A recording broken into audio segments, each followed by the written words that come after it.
Entrepreneurship is the ultimate transformation, transforming nothing to something and something to everything. That small idea, a 2-minute conversation, that passerby moment, all have one thing in common. They're all simple starts to something much bigger. A Big Bang Theory of innovation. Listen to the stories of innovators, dream chasers, and platemakers, and how they took their nothings and transformed them into unimaginable and limitless somethings.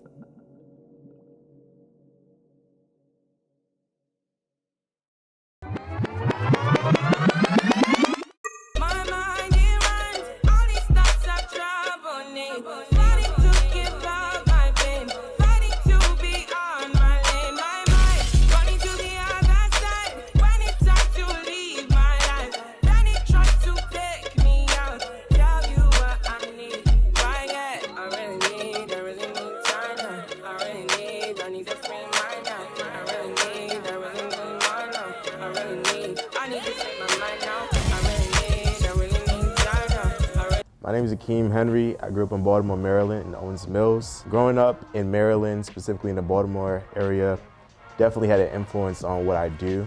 As an entrepreneur, owning Riches and Royalty Clothing, which is a streetwear brand in Baltimore, kind of allowed me to realize that there was a lot of things as far as like being a creative in a city like Baltimore, that I could definitely put forth something that's different and connect with the youth and connect with people in the community in a different way through fashion.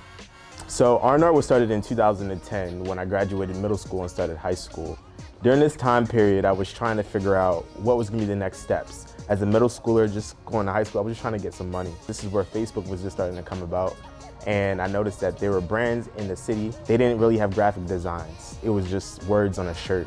So at that time period, I was like, I wanted to create a brand that had like a graphic, which was the double R's on top of a cash money. And you know, a lot of people are motivated by money, want the success, want that type of lifestyle. So that was kind of what the brand was about. I wanted to create something that was graphic oriented, but then also connect with people on what they're actually motivated by, which is getting to that bag.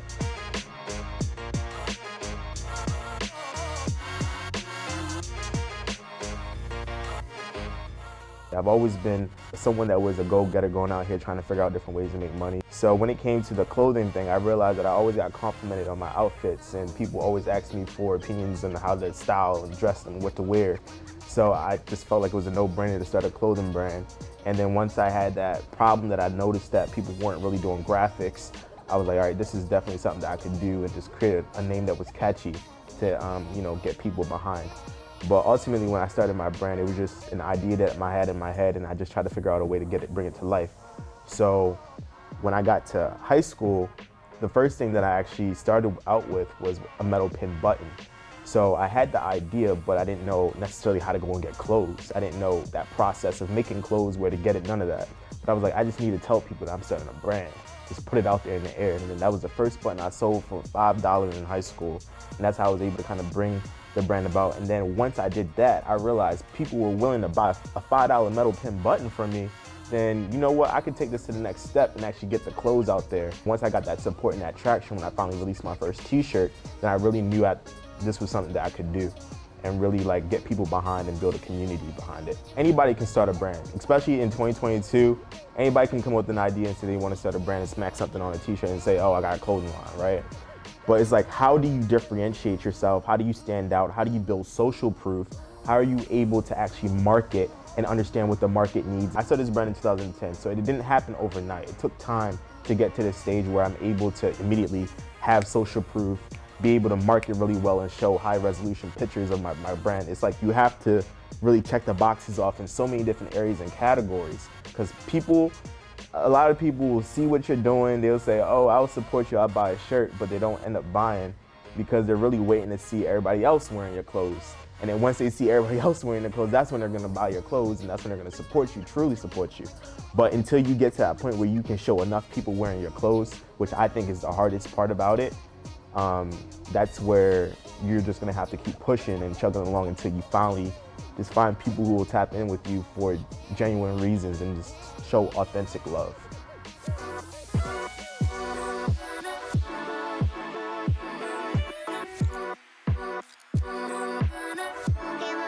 Just back in the day, just growing up on Tumblr days, I was always in that fashion community. So seeing like the Kanye's, Virgils of the world, Jerry Lorenzo's, being able to build their brands up and just connect with the people. And they were always posting like Hood by Air, Virgil, Pyrax Vision, like all of that just kept me motivated to do my brand. Not plan this at all, but my sister, we went to Paris in 2017 and we ended up meeting Virgil at this club that I don't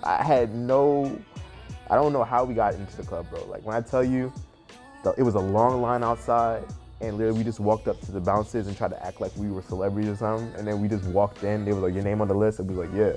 And then he briefly just checked the list and then he just like let us in. And it was 3 of us. We went into the club and Virgil was DJing. And it was like all these different like New York fashion models in there and stuff. It was just like a really cool experience. And seeing how they were living, seeing Virgil in person and getting to talk to him, that just kept me even more motivated and kind of brought it full circle back to the Tumblr days. Seeing how far he was able to go all the way up to that Louis Vuitton position of being the head designer for the menswear and then also taking Off-White to where it went as well. I just be having days where I just sit down and I just create, bro. I just sit in front of the computer and I just go and find different design ideas of like a mood board. And then like with my design process, like my real life close friends are bombarded with text messages of me sending them designs and just like getting feedback through iMessage. I kind of built the brand this year alone through iMessage, just sending them hella designs and getting feedback right away, instantly, and just saying, that's not it. And I just constantly just keep sending designs until people tell me like, all right, this is the one finally.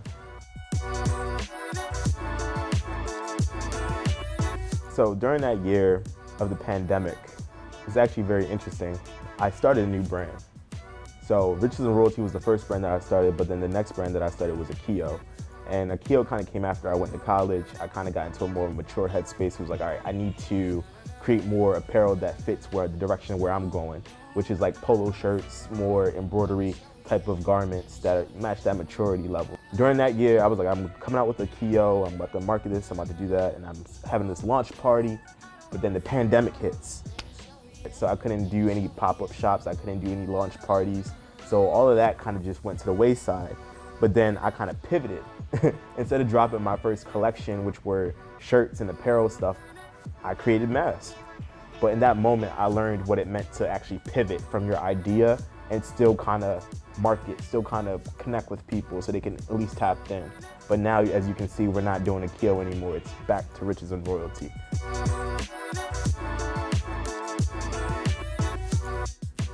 After having success with Akeem, I was scaling it and I was reaching people in different cities. Like I was getting orders from LA, Chicago, Atlanta, Florida.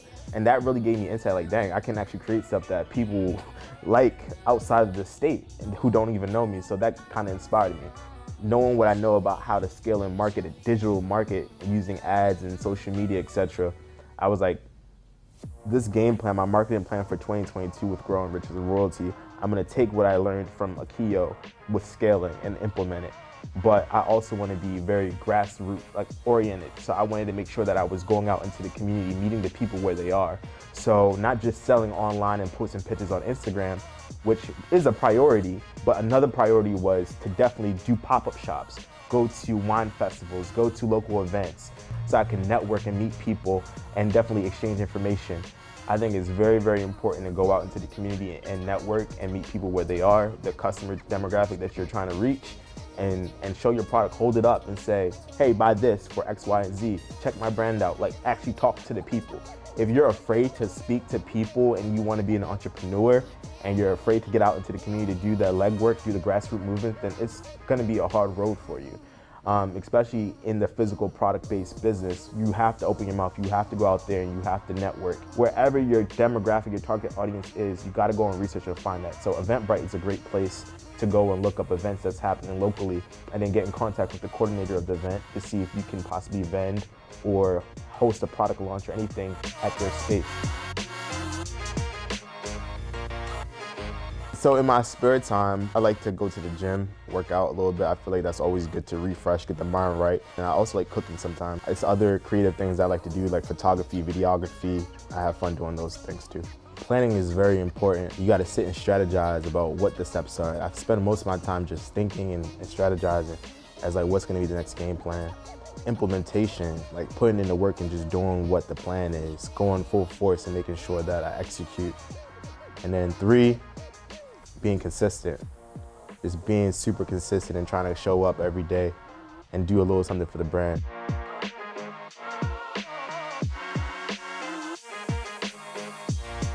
The top 3 skills to be an entrepreneur is the one, to be a thinker, someone who is determined because there's gonna be a lot of challenges, a lot of uphill battles that you gotta push through. And then lastly, someone who can be a connector. Then you can be able to link different people together and build a team and lead that team as well. I'm on the pursuit of excellence, and excellence is the bare minimum.